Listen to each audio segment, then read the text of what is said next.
ఇవాల్టి తిరుమల సమాచారం ఎలా ఉందో చూద్దాం. తేదీ 27 మార్చి 2024. తిరుమలలో కొనసాగుతున్న భక్తుల రద్దీ. శ్రీవారి సర్వదర్శనానికి 8 గంటల సమయం పడుతుంది. 10 కంపార్ట్మెంట్లలో భక్తులు వేచి ఉన్నారు.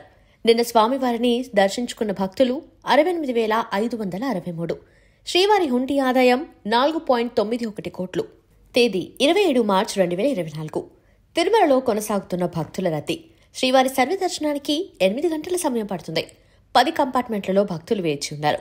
నిన్న స్వామివారిని దర్శించుకున్న భక్తులు 68,563. శ్రీవారి హుండీ ఆదాయం 4.91 కోట్లు. తేదీ 27 మార్చి 2024.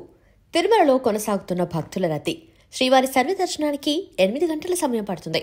10 కంపార్ట్మెంట్లలో భక్తులు వేచి ఉన్నారు. నిన్న స్వామివారిని దర్శించుకున్న భక్తులు 68,563. శ్రీవారి హుండీ ఆదాయం 4.91 కోట్లు.